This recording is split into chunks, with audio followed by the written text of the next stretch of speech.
வணக்கம். ஆகாஷ்வாணி புதுச்சேரி மாநில செய்திகள் வாசிப்பவர் சரவணகுமார்.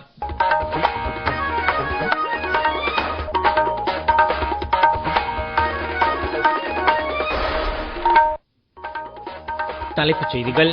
இந்தியா வளர்ச்சிப் பாதையில் பொறுப்புடன் செயல்பட்டு வருவதாக பிரதமர் திரு நரேந்திர மோடி பெருமிதம் தெரிவித்துள்ளார். எதிர்க்கட்சிகளின் தொடர் அமளி காரணமாக நாடாளுமன்றத்தின் இரு அவைகளும் இன்று நாள் முழுவதற்கும் ஒத்திவைக்கப்பட்டன.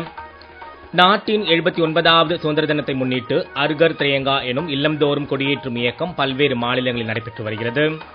புதுச்சேரியில் 79வது சுதந்திர தின கொண்டாட்டத்தின் ஒரு பகுதியாக இந்திய கடற்படை இசைக்குழுவின் சிம்போனிக் இசை நிகழ்ச்சி நாளை மாலை பழைய துறைமுக வளாகத்தில் நடைபெற உள்ளது. இனி விரிவான செய்திகள்.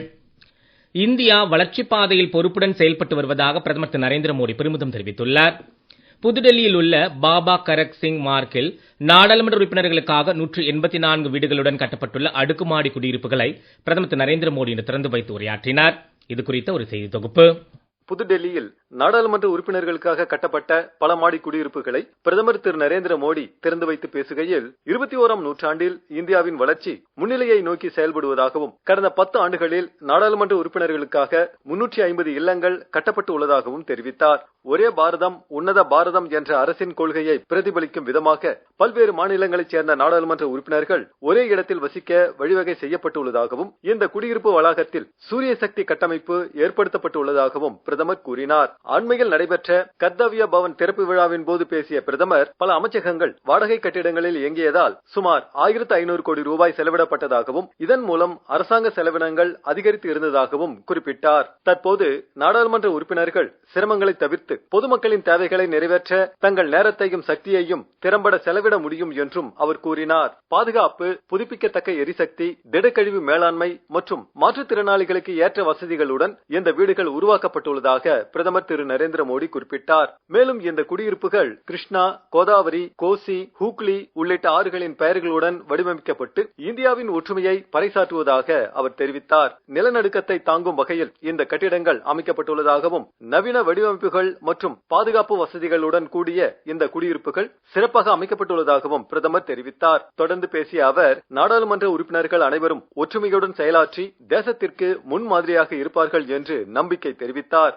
இந்த அடுக்குமாடி குடியிருப்புகளின் கட்டுமான பணிகளில் ஈடுபட்ட அனைத்து பொறியாளர்கள் மற்றும் தொழிலாளர்களையும் பிரதமர் பாராட்டினார். முன்னதாக ஆபரேஷன் சிந்தூர் வெற்றியை கொண்டாடும் விதமாக மரக்கன்று ஒன்றையும் பிரதமர் நட்டு வைத்தார். எதிர்க்கட்சிகளின் தொடர் அமளி காரணமாக நாடாளுமன்றத்தின் இரு அவைகளும் பிற்பகல் 2 மணி வரை ஒத்திவைக்கப்பட்டன. பீகார் வாக்காளர் பட்டியல் விவகாரம் உள்ளிட்ட பல்வேறு பிரச்சனைகள் குறித்து எதிர்க்கட்சியினர் அமளியில் ஈடுபட்டதால் அவை அலுவல்கள் நடைபெறாதது குறித்து அவைத் தலைவர் திரு ஓம் பிர்லா கவலை தெரிவித்தார். கடந்த 14 நாட்களாக மக்களவையில் அலுவல்கள் பாதிக்கப்படுவதாகவும் ஜனநாயக ரீதியில் இது ஏற்புடையது அல்ல என்றும் அவர் தெரிவித்தார். மேலும் இந்த கூச்சல் குழப்பங்களுக்கு இடையே மக்களவையில் ஒருங்கிணைந்த வன உயிரின வசிப்பிட மேம்பாட்டு திட்டம் குறித்த கேள்விக்கு மத்திய சுற்றுச்சூழல் துறை அமைச்சர் திரு பூபேந்தர் யாதவ் பதிலளித்தார். மாநிலங்களவையிலும் எதிர்க்கட்சியினரின் அமளி காரணமாக அவை துணைத் தலைவர் திரு ஹரிவன்ஷ் அவையை பிற்பகல் வரை ஒத்திவைத்தார். பீகார் வாக்காளர் திருத்த முறைக்கு எதிர்ப்பு தெரிவித்த காங்கிரஸ் தலைவர் திரு மல்லிகார்ஜுன கார்கே, மக்களவை எதிர்க்கட்சித் தலைவர் திரு ராகுல் காந்தி, திமுகவின் திரு TR பாலு, சமாஜ்வாதி கட்சித் தலைவர் திரு அகிலேஷ் யாதவ், திரிணாமுல் காங்கிரஸ் உறுப்பினர் உள்ளிட்டோர் பீகார் வாக்காளர் பட்டியலை திரும்பப் பெற வேண்டும் என்று ஆர்ப்பாட்டத்தில் ஈடுபட்டனர். மக்களவை பிற்பகல் 2 மணிக்கு கூடியதும் நடவடிக்கைகள் எடுக்கப்பட்டு தேசிய விளையாட்டு நிர்வாக மசோதா 2025 மற்றும் தேசிய ஊக்கமருந்து எதிர்ப்பு திருத்த மசோதா 2025 மீதான விவாதங்கள் தொடங்கின. எதிர்க்கட்சிகளின் அமளிக்கு இடையே இந்த 2 சட்டங்களும் நிறைவேற்றப்பட்டன. மேலும் குரல் வாக்கெடுப்புடன் வரி விதிப்பு சட்டங்கள் திருத்த மசோதா 2025 மற்றும் வருமான வரி மசோதா ஆகிய மசோதாக்களும் நிறைவேற்றப்பட்டன. இதனைத் தொடர்ந்து அவைத் தலைவர் மாலை 4 மணி வரை அவையை ஒத்திவைப்பதாக கூறினார். பின்னர் இரு அவைகளும் நாள் முழுவதற்கும் ஒத்திவைக்கப்படுவதாக அறிவித்தார். வணிக கப்பல் மசோதா 2024 நாடாளுமன்றம் நிறைவேற்றியுள்ளது. இந்த மசோதா கடல்சார் ஒப்பந்தங்கள் மற்றும் சர்வதேச ஆவணங்களின் கீழ் நாட்டின் வணிக கப்பல் போக்குவரத்து தொடர்பான சட்டத்தை திருத்தி அமைப்பதாகும் என்று மத்திய கப்பல் போக்குவரத்து மற்றும் நீர்வழிகள் துறை அமைச்சர் திரு சர்பானந்தா சோனாவால் கூறியுள்ளார்.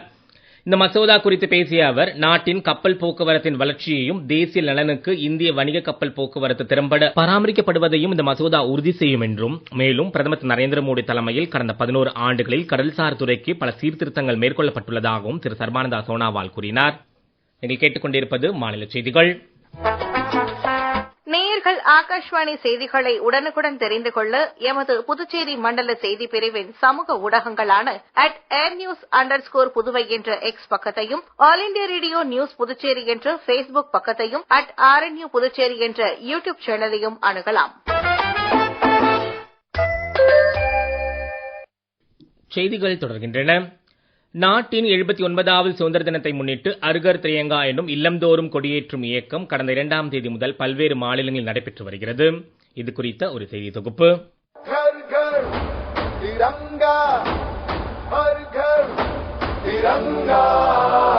புதுடெல்லியில் தகவல் மற்றும் ஒலிபரப்பு அமைச்சகமும் தேசிய திரைப்பட மேம்பாட்டுக் கழகமும் இணைந்து ஏற்பாடு செய்துள்ள தேசபக்தி திரைப்பட விழா இன்று தொடங்கியது. ஹர்கர் திரங்காவின் ஒரு பகுதியாக இந்த திரைப்பட விழா வரும் 13ஆம் தேதி வரை சிரிஃபோர்ட் கலையரங்கில் நடைபெறுகிறது. தேசத்தின் உணர்வை போற்றுவதை நோக்கமாக கொண்ட இந்த நிகழ்ச்சியில் டெல்லியின் கலை மற்றும் கலாச்சாரத்துறை அமைச்சர் திரு கபில் மிஸ்ரா கலந்து கொண்டு உரையாற்றினார். நிகழ்ச்சியில் பேசிய அவர், ஒவ்வொரு வீட்டையும் ஒரே கொடியின் கீழ் கொண்டு வந்து இந்தியாவின் உணர்வை ஒன்றிணைத்து மக்களிடையே பிணைப்பை ஆழப்படுத்துவது குறித்து வலியுறுத்தினார்.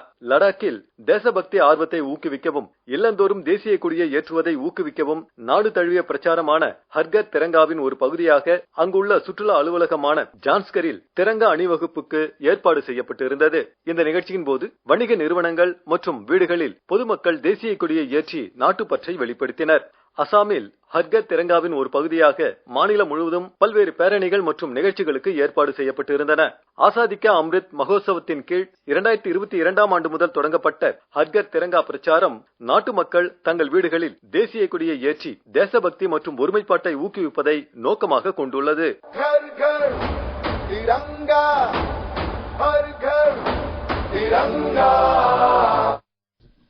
புதுச்சேரியில் 79வது சுதந்திர தின கொண்டாட்டத்தின் ஒரு பகுதியாக இந்திய கடற்படை இசைக்குழுவின் சிம்போனிக் இசை நிகழ்ச்சி நாளை மாலை பழைய துறைமுக வளாகத்தில் நடைபெற உள்ளது. இதற்கான ஒத்திகை நிகழ்ச்சி இன்று மாலை 6 மணிக்கு நடைபெற உள்ளது.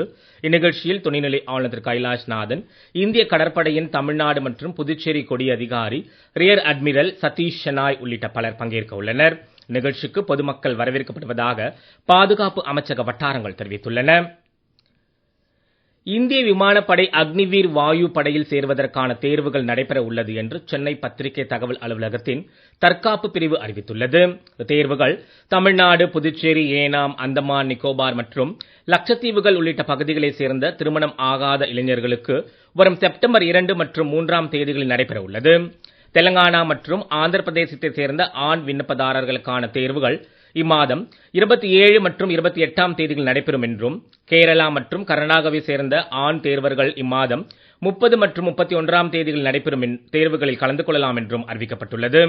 தமிழ்நாடு, புதுச்சேரி, கேரளா, ஆந்திர பிரதேசம் உள்ளிட்ட மாநிலங்களைச் சேர்ந்த பெண் விண்ணப்பதாரர்கள் தகுதி தேர்வுகளை செப்டம்பர் 5 மற்றும் 6ஆம் தேதிகளில் எழுத அனுமதிக்கப்படுவார்கள் என்றும் தெரிவிக்கப்பட்டுள்ளது.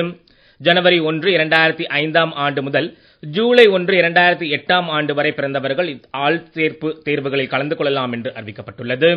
மேலும் +2 அல்லது அதற்கு இணையான தேர்வுகளில் 50% தேர்ச்சி பெற்றவர்களும், பொறியியல் பிரிவுகளில் 3 வருட டிப்ளமோ படிப்பு முடித்தவர்கள் 50% தேர்ச்சி பெற்றவர்களும் இத்தேர்வுக்கு விண்ணப்பிக்க தகுதி பெற்றவர்கள் ஆவர்.